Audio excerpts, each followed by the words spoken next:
merayakan sebenarnya hari kelahiran. Cuma kalau sana hari kelahiran Isa, kita kelahiran apa? Nabi Muhammad. Sehingga nggak ada masalah. Toh Nabi Isa nabinya umat Islam juga. Coba, betul nggak? Nabi Isa nabinya umat Islam. Kalau Yesus, barakallahu fiikum. Nah, sehingga merayakan Natal itu pada dasarnya adalah merayakan kelahiran Nabi Isa. Loh, Nabi Isa itu nabinya kita, termasuk ulul azmi apalagi, ya? Iya kan? Betul. Nabi Isa termasuk ulul azmi. Iya. Nah, jadi nggak ada masalah menghadiri undangan teman sekantor. Acara apa? Natal. Ngirimin parcel teman sekantor, teman kuliah dulu, ya. Undangan Natalnya. Subhanallah. Terjadi nggak ini? Hah? Banyak. Ya ikhwan, barakallahu fikum. Ini kondisi umat sekarang. Banyak yang berfatwa. Banyak yang berfatwa. Setelah memegang kepemimpinan umat atau posisi fatwa untuk umat, para Ruwaibidah,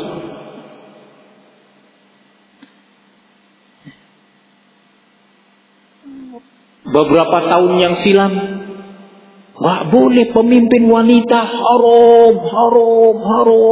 Wah, masya Allah, ayatnya disebutkan, hadisnya, ar-rijalu qawwamuna 'alan nisa, dalam panggung-panggung kampanye, ya. Ya, kalau politikus murni yang ceramah gini kan, ya memang politikus. Yang muskilah ini, ya, politikus warna-warni. Nah, haram. Nabi mengatakan, la yufliha qaumun wallau amrahum imra'ah. Tidak akan pernah sukses suatu kaum yang menyerahkan kepemimpinannya kepada wanita. Subhanallah, waktu itu angin sedang berhembus dari arah barat ke timur. Ketika angin berubah arahnya dari timur ke barat, berubah ayat itu. Ayatnya juga berubah dari timur ke barat. Rupanya bacanya sudah tidak lagi dari kanan ke kiri, tetapi dari kiri ke kanan. An-nisa'u qawwamat 'alar rijal. Musibah ini. Berubah sekarang boleh. Nah, pimpinan wanita terbukti dalam sejarah. Ratu Balqis katanya mimpin raja, ya. Kemudian disebutkan para pemimpin wanita dalam sejarah. Ya, supaya tadinya menyebutkan dalil tentang haramnya, sekarang menyebutkan sejarah. Nah, yang cocok sama hawa nafsunya dan kepentingan politik dia, warna politiknya. Nah, ini Ruwaibidah ini musibah. Musibah ya ikhwan. Bermunculan di tengah umat terus dari hari ke hari, dari waktu ke waktu. Nah, ikhwani fiddin, azani Allah wa iyyakum. Rasul telah memberitakan itu dan itu telah terjadi, menunjukkan bahwa memang hari kiamat itu telah semakin dekat. Nah, telah semakin dekat. Di antara tanda hari kiamat sughra, kemudian setelah yang ini saya akan beri kesempatan kurang lebih 10 menit untuk mencatat pertanyaan yang antum akan ajukan. Nah,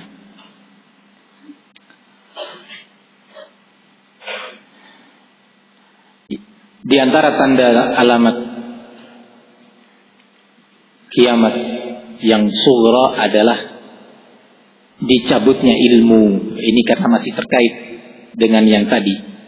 Dicabutnya ilmu dan semakin meratanya kebodohan di tengah umat tentang agama. Nah, dicabutnya ilmu di waktu yang sama akhirnya merata kebodohan ini di tengah umat. Rasulullah SAW dalam hadis Anas bin Malik yang diriwayatkan oleh Al-Imam Al-Bukhari rahimahullah dan juga Al-Imam Muslim mengatakan min asyratis sa'ah ay yurfa'al ilmu wa yathbutal jahl. Di antara tanda-tanda hari kiamat, kata Rasulullah, yaitu diangkatnya ilmu dan semakin kokohnya kebodohan.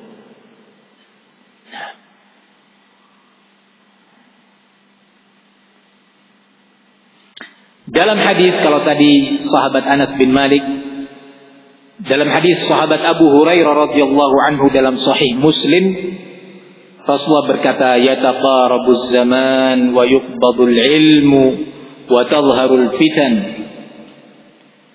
Semakin dekat zaman ini, semakin berdekatan jarak waktunya. Nanti ada pembahasan tersendiri. Wa yuqbadul ilmi, dan dicabutlah ilmu itu. Wa tadhharul fitan, dan bermunculan berbagai fitnah. Nah, ternyata disebutkan dalam hadis yang lain ini bagaimana ilmu itu dicabut. Dalam hadis Abdullah ibn Amr ibn al-As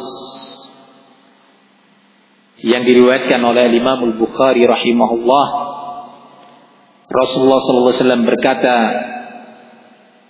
Inna Allah la yaqbidul ilma intiza'an yantazi'uhu minal ibad, walakin yaqbidul ilma biqabdil ulama, hatta idza lam yubqi 'aliman ittakhadhan nasu ru'usan juhala fasu'ilu fa'aftau bighairi ilmin fadallu wa adallu. Sesungguhnya Allah tidak akan pernah mencabut ilmu serta merta, tiba-tiba dicabut dari hamba-hamba Allah.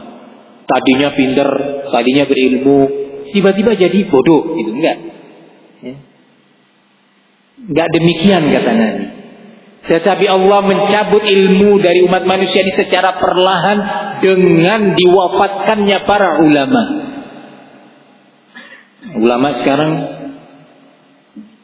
berkurang dan berkurang terus. Kalau di majelis Al-Imam Al-Bukhari, Al-Imam Ahmad, Al-Imam Syafi'i dahulu, sekali majelis itu hadir 5.000 orang. Bukan takbir akbar ya. Jangan dikirakan dengan takbir akbar itu enggak sama. Nah, barakallahu fikum. Yang dimaksud majelis di sini majelisnya ulama. Yang hadir juga ulama. Itu 5.000 orang sekali hadir. Karena di zaman itu nggak ada mikrofon, itu sampai memang ada yang ditugaskan dari murid-muridnya tadi untuk menyampaikan. Ya. Jadi misalkan Imam Ahmad mengatakan qala haddatsana Abdul Razzaq misalkan. Si penyampai ini menjerit, qala haddatsana Abdul Razzaq. Nah, yang sana, yang situ, yang situ. Terus begitu sampai ke yang terakhir. Nah, belum ada mikrofon dulu. Nah, barakallahu fikum. 5.000 orang tapi ulama semua. Bila sekarang ini kajian kita 100 orang misalkan sambil ngantuk-ngantuk, apalagi mau jadi pelajar, apalagi ulama. Nah, iya kan? Barakallahu fikum. Jadi memang begitulah mutu kita ini. Dari zaman ke zaman ya tambah turun. Ulama dicabut oleh Allah, dimatikan, diwafatkan.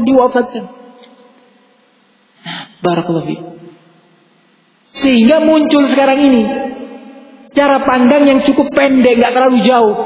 Kalau ada yang menyampaikan atau beramal dengan beberapa amalan dari sunnah Nabi berdasarkan hadis Rasul dan fatwa ulama-ulama terdahulu, ya, fatwa Imam Syafi'i, Ahmad, Bukhari.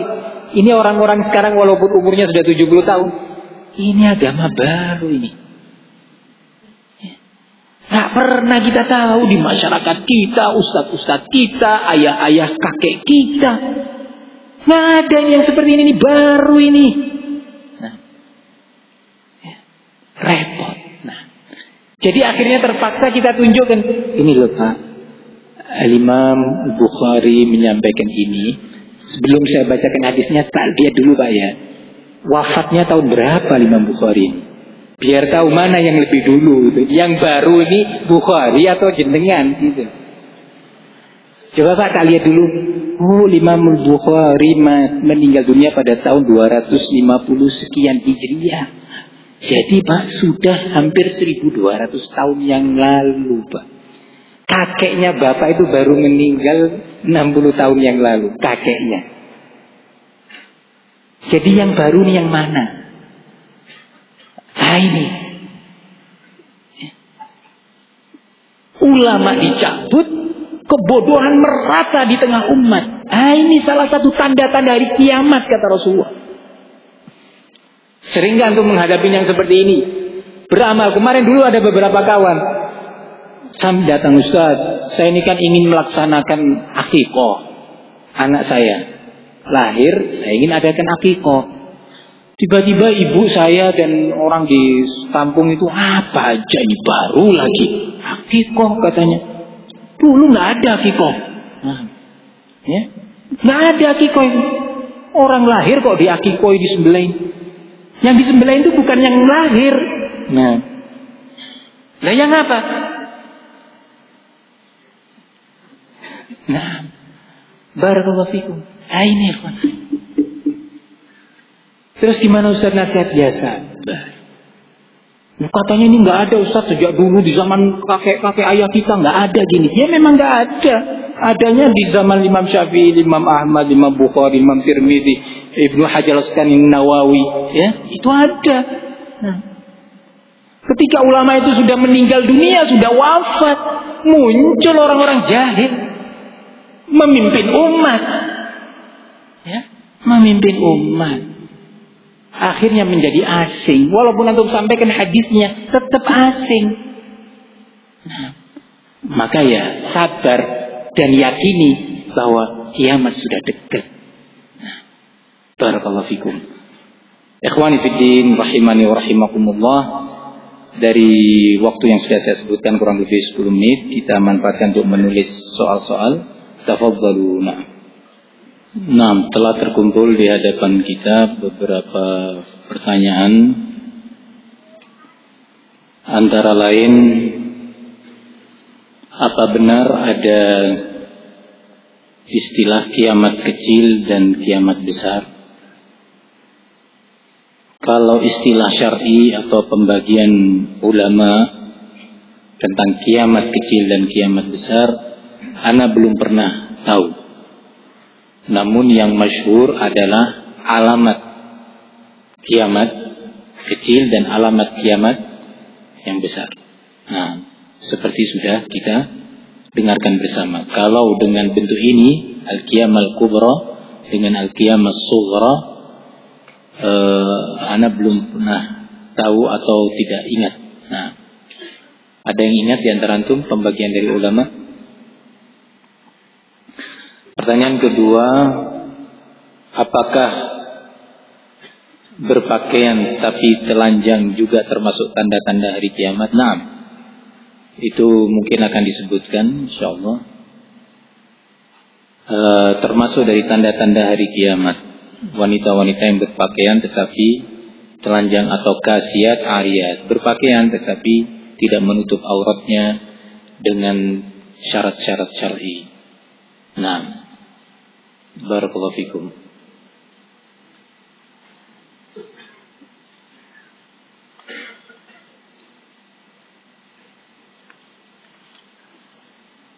Berikutnya terkait munculnya fitnah yang tadi disebutkan akan muncul dari arah Irak. Saya pernah mendengar sebuah riwayat bahwa munculnya fitnah tersebut atau tandus syaitan, kekuatan syaitan maksudnya dari arah Najd. Bagaimana dengan riwayat itu? Nah, riwayat tersebut benar.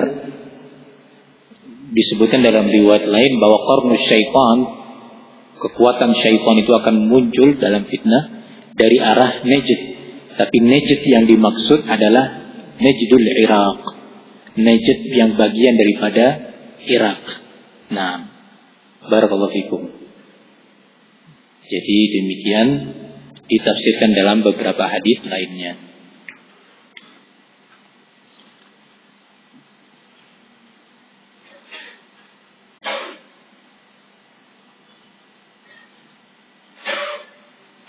Ustadz mohon diberitahu, dijelaskan secara ringkas siapa sih para pengusung paham liberal itu dan apa tujuan mereka. Ya banyak orang-orang liberal.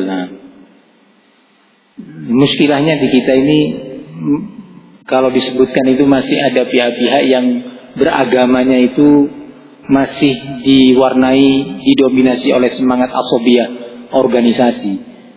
Jadi kalau disebutkan itu, waduh, repot nanti. Bukan sikap ilmiah yang dikedepankan, tetapi semangat asobiyah apa? Organisasi. Jadi muskilah. Jadi ayat Al-Quran dan Sunnah Al-Haq itu tertutupi oleh lambang organisasi itu tadi. Ini yang sangat disedihkan. Insya Allah dalam kesempatan lain yang lebih cocok disebutkan siapa. Satu aja. Satu contohnya Dawam Raharjo. Salah satu dosen di Unisma Malang, guru besar.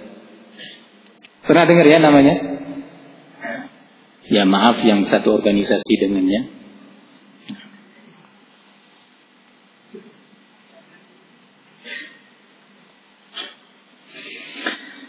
Berikutnya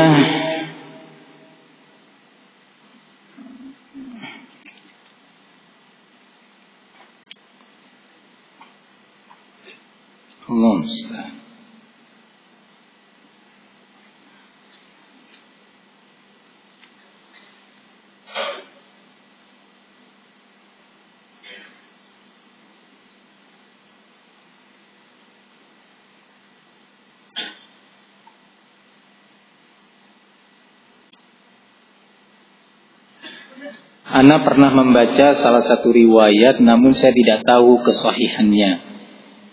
Yaitu riwayat yang menyebutkan bahwasanya di antara tanda-tanda hari kiamat semakin banyaknya jumlah kaum wanita dibandingkan jumlah kaum lelaki.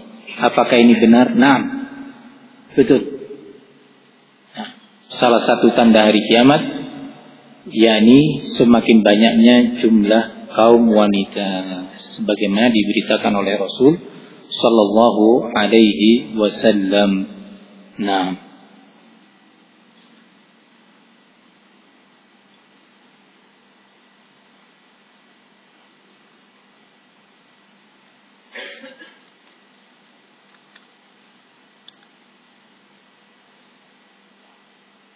apakah ada dalil yang menyatakan atau menegaskan berapa banyak jarak atau berapa jarak waktu antara tanda-tanda kiamat sughra dengan kiamat kubro? Nggak ada dalil yang menunjukkan tentang kepastian jarak waktu antara yang sughra dengan yang kubro.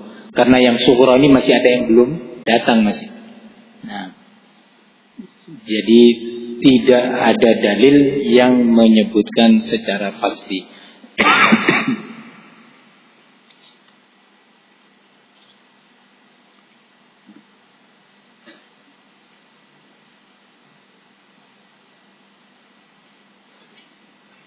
Bagaimana cara agar kita kokoh dalam keimanan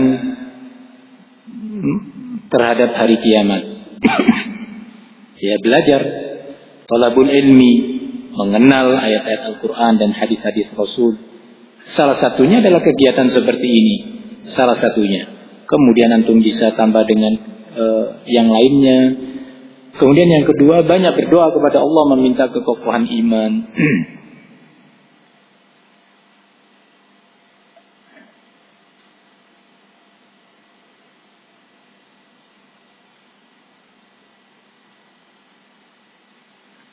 Ini tergabung antara pertanyaan dan permohonan. Mohon doa. Ya, semoga Allah penuhi yang antum minta tanpa nasbut.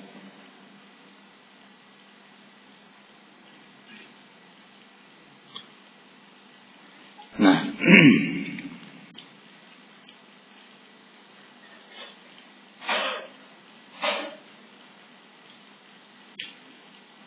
tanda-tanda hari kiamat kecil yang sudah terjadi sudah Ustaz sebutkan. Apakah ada tanda-tanda hari kiamat kecil yang belum terjadi ada, masih belum tersebutkan.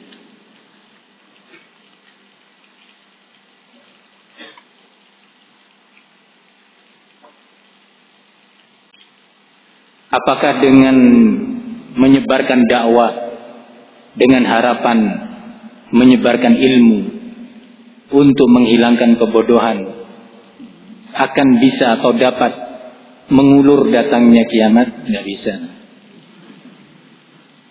Kiamat sudah ditentukan waktunya. Nah, kita berjalan dalam ketentuan takdir Allah Subhanahu wa ta'ala. Tapi mungkin nanti semoga masih bisa tersebutkan dalam kesempatan lain. Di antara tanda-tanda hari kiamat itu berkurangnya orang-orang soleh di tengah umat ini. Nah,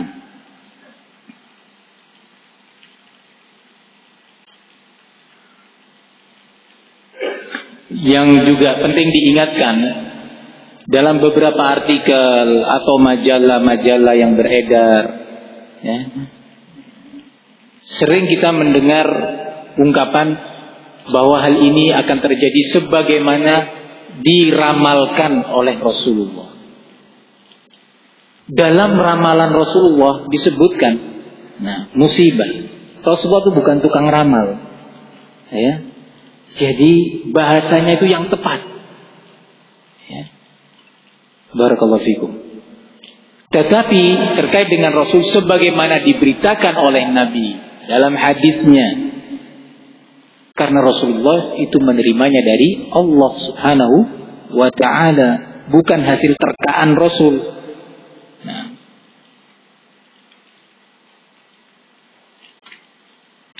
Ana pernah membaca dalam majalah Hidayatullah ada artikel seorang ulama mengatakan hitung-hitungan umur Yahudi sekian tahun, umur Nasrani sekian tahun, sementara umat Islam 1500 tahun. Bagaimana pendapat Ustaz?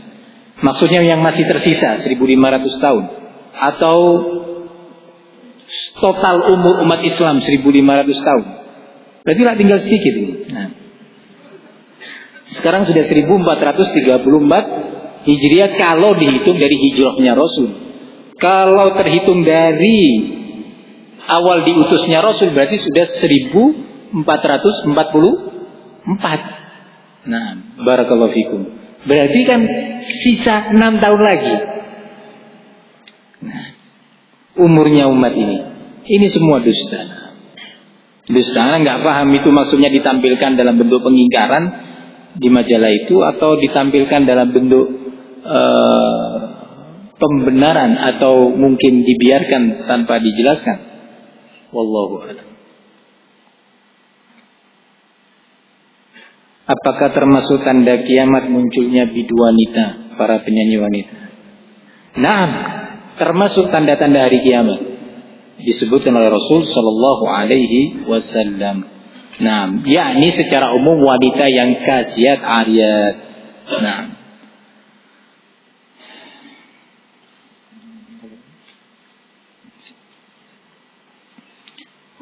Kita ada waktu sampai zuhur itu kurang 15 menit ya. Nah, kita lanjutkan pembahasan tentang asyratus sa'ah as-sughra. Di antara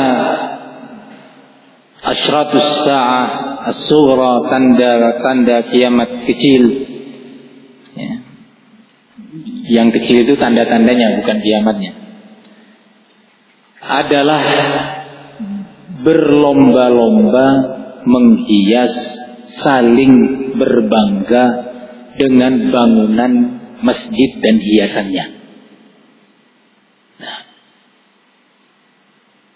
indah-indahan, megah-megahan, bagus-bagusan warnanya, bentuknya, bahan-bahannya. Mari kita dengarkan hadisnya dari sahabat Anas bin Malik radhiyallahu anhu, diriwayatkan oleh Imam Ahmad di dalam musnadnya. Nah, kata beliau bahwasanya Rasulullah SAW berkata, la taqumus sa'ah hatta yatabahan nasu fil masajid. tidak akan tegak hari kiamat sampai umat Islam ini saling berbangga-bangga tentang bangunan masjid. Diriwayatkan oleh Al-Imam An-Nasa'i dan juga Ibnu Khuzaimah juga dari sahabat Anas bin Malik bahwasanya Rasulullah mengatakan min asyratis sa'ah ayyatabahan nasu fil masajid. Di antara tanda hari kiamat adalah umat Islam ini berbangga-bangga saling membanggakan bangunan-bangunan masjid. Nah, berkata Imam Al-Bukhari di dalam sahihnya menukil nasihat dan fatwa sahabat Anas bin Malik. Kata Anas bin Malik, yatabahawna biha thumma la ya'murunaha illa qalilan. Fattabahi biha al-inayah bi zakhrafatiha. Qala Ibnu Abbas, la tuzakhrifannaha kama zakhrafatil yahud wan nasara. Kata Imam Al-Bukhari menukil pernyataan nasihat Anas bin Malik bahwa mereka pada saat itu saling berbangga tentang bangunan masjid, namun tidaklah mereka memakmurkan masjid dengan ibadah kecuali sedikit. Nah, barakallahu fikum. Apa maksud berbangga-bangga dengan bangunan masjid? Kata Imam Ibnu Abbas, yakni berbangga dengan keindahannya dan hiasan-hiasannya, sebagaimana telah dilakukan oleh kaum Yahudi dan Nasara. Kata Ibnu Abbas, anak paman Rasulullah Sallallahu Alaihi Wasallam. Nah, yang seperti ini terjadi atau enggak? Nah, kita lihat sekarang masjid-masjid luar biasa dibangun dengan biaya besar, pakai marmer, padahal pakai keramik sudah cukup.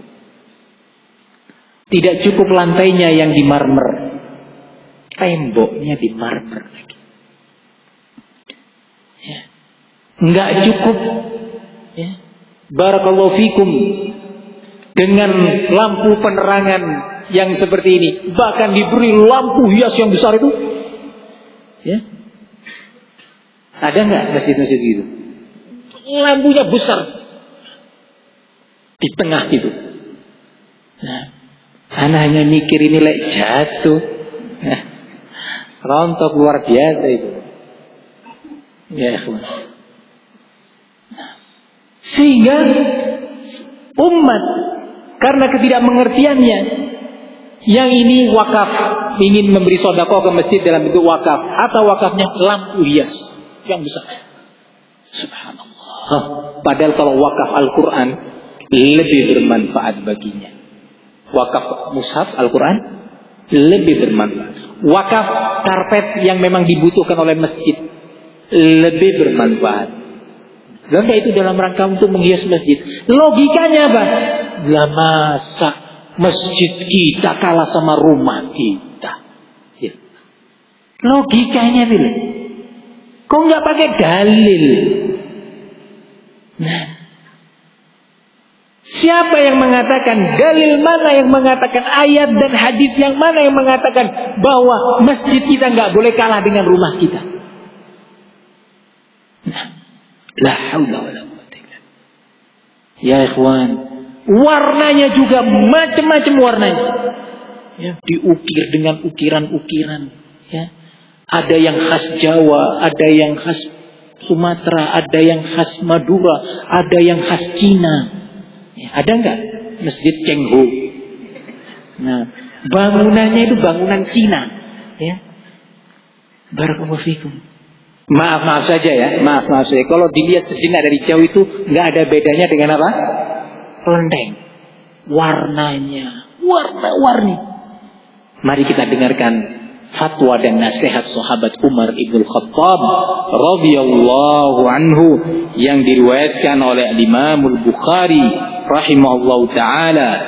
Qala, "Naam, akinna an-nasa minal matar wa iyyaka an tuhammira aw tusaffira fataftina an-nas." Nah, kata Umar bin Khattab terkait dengan bangunan masjid. Cukup kata beliau, lindungin para jamaah masjid itu dari hujan, ya, supaya nggak kehujanan atau juga nggak kepanasan. Nah. Terus ditegaskan, iyaka, waspada, hati-hati kalian untuk mewarnai masjid dengan warna merah atau kuning. Nah, barakallahu fikum. Oh, berarti kalau biru boleh sih. Nah, bukan. Maksudnya jangan diwarna-warnai masjid itu. Itulah maksudnya beliau. La tusaffira wa la tuhammir. Hati-hati kamu.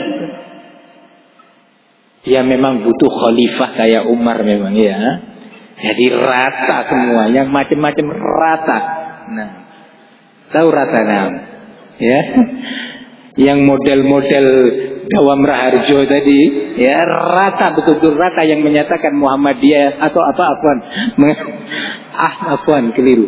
Ahmadiyah itu adalah sah dan boleh, harus dilindungi hak-haknya. Ya, barakallahu. Ini musibah kubra. Masjid-masjid kaum muslimin yang mengatakan ini, hati-hati. Bukan saya, bukan Ustadz Fulan atau Guru Fulan. Umar ibn al-Khattab, hadis Rasul sallallahu alaihi wasallam. Dan demikian difatwakan oleh para ulama kita sejak dahulu kala. Mereka melarang kita. Nah, untuk berbuat seperti itu. Lah memang para takmir masjid, ya maaf saja, harus dibina oleh para ustadz. Ya, takmir masjid harus dibimbing. Orang-orang para donatur dan muhsinin yang ingin infak dan wakaf itu harus diberi ilmu. Jangan hanya dimanfaatkan hartanya dan uangnya, bimbing. Ini saya mau wakaf marmer untuk seluruh dinding masjid. Masya Allah, niatnya Bapak ini niat yang terpuji, ingin menghormati masjid, berinfak untuk masjid. Tapi maaf Pak ya, alangkah baiknya kalau untuk yang lain Pak. Misalkan ini kalau sudah sholat Jumat Pak penuh, gak cukup masjid. Lah di sebelah itu ada tanah, mau dijual, kita gak mampu beli. Gimana kita belikan tanah saja Pak? Kemudian kita ada sisa uang bangun. Sederhana. Enggak, saya mau infak untuk kubah masjid dari Kuningan. Kubahnya, Masya Allah. Baru kemarin saya ke negeri Belitung, ditelepon oleh seorang ustaz, kesian di sana ada seorang kaya, saya tinggal di Jakarta, bangun masjid, bagus masjidnya, tapi nggak ada yang sholat. Nah, masjidnya luar biasa. Di tempat lain juga saya saksikan ada masjid, bahkan Masya Allah, keramiknya, temboknya bermarmer, ada AC-nya. Berapa kali saya datang ke masjid itu nggak ada yang sholat. Ini yang dikatakan tadi oleh para sahabat, ya, berbangga-bangga dengan bangunan masjid. Ya. Si anak mengatakan, itu masjid dibangun oleh ayah saya. Ayah saya dulu waktu masih hidup membangun masjid itu. Oh, kata masyarakat, itu masjid dari keluarga Pak Fulan. Ya. Kalau masjid yayasan kami bagus, kayunya jati, ya, lantainya marmer. Nah, yang satu lebih sederhana, ngomongnya nggak terlalu tinggi. Ya masih alhamdulillah bagusan masjid kita ya. Nah. Yang satu lagi lebih sederhana lagi, nggak terucap tapi sudah ada di kolbunya, bangga. Lihat masjid itu, yang kita lebih bagus. Ya. Masuk masjid orang, ini marmer, ini yang marmer kelas 3. Kalau yang di kita marmer yang kelas 1, dikirim langsung dari Italia. Nggak diucapkan sama dia, tapi di kolbunya itu sudah cukup, termasuk yang disebutkan oleh Nabi, yatabahan nas fil masajid, berbangga-bangga, saling membanggakan diri terkait dengan bangunan masjid masing-masing. Ya, barakallahu fikum. Jadi ini gambaran tentang kondisi masyarakat muslim. Semoga Allah Subhanahu wa taala membimbing kaum muslimin semuanya kepada jalan yang lurus. Nampaknya sudah tiba atau menjelang tiba waktu zuhur. Kita akan cukupkan, namun di sini ada pertanyaan penting.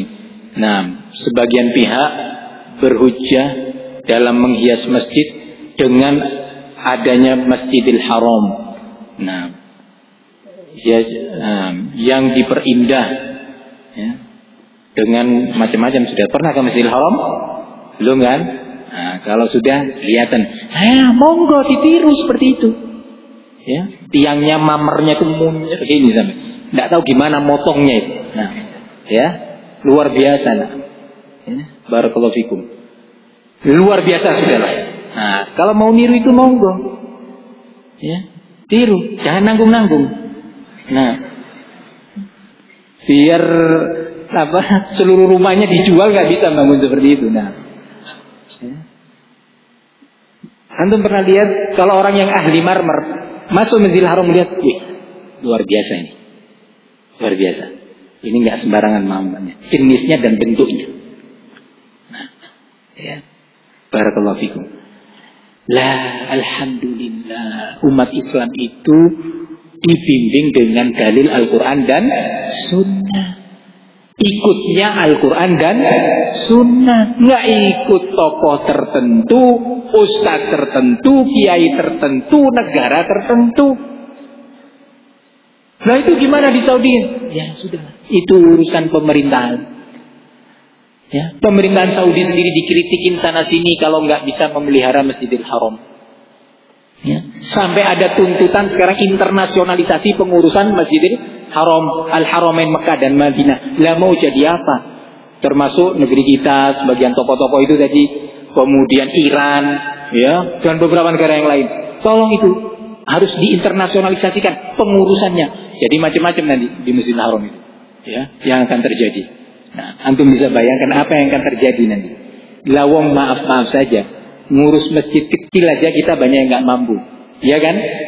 Ngurus masjid kecil aja, kamar mandinya nggak bersih, toiletnya itu nggak terawat, ya, sawang-sawang di masjid masih banyak. Ya, alhamdulillah, pemerintah Saudi Arabia mengurus dengan baik. Ya, biayanya luar biasa, besar-besaran. Ya, barakallahu fikum. Nah, antum tahu itu Tower Zamzam, Hotel Zamzam yang besar itu wakaf dari anak-anaknya Raja Abdul Aziz, Fahad dan yang lainnya, untuk atas nama ayahnya. Hasil dari itu semua, antum pernah tahu Tower Zamzam? Lihat kan di foto, gitu ya. Nah, barakallahu fikum. Hasil dari hotel itu tadi untuk membiayai perawatan Masjidil Haram dan para pelajar-pelajar, terkhusus pelajar dari luar negeri. Bayangkan, untuk seperti itu. Jadi pengurusan Masjidil Haram memang sangat besar dan polemiknya sangat besar, tantangannya sangat besar. Nah, sehingga dengan itu pemerintah Saudi Arabia mengambil kebijakan seperti yang sudah kita saksikan sekarang. Semoga Allah Subhanahu wa ta'ala menjaga kaum muslimin, menjaga dakwah tauhid dan sunnah. Kurang lebihnya saya mohon maaf. InsyaAllah kita semoga bisa berjumpa di kesempatan lain, melanjutkan tentang asyratus sa'ah, tanda-tanda hari kiamat, hingga kita menyelesaikan mayoritasnya. Amin, Allahumma amin. Wa sallallahu wa sallam wa barak ala nabina Muhammad wa ala alihi wa sahbihi wa sallam. Walhamdulillahi rabbil alamin.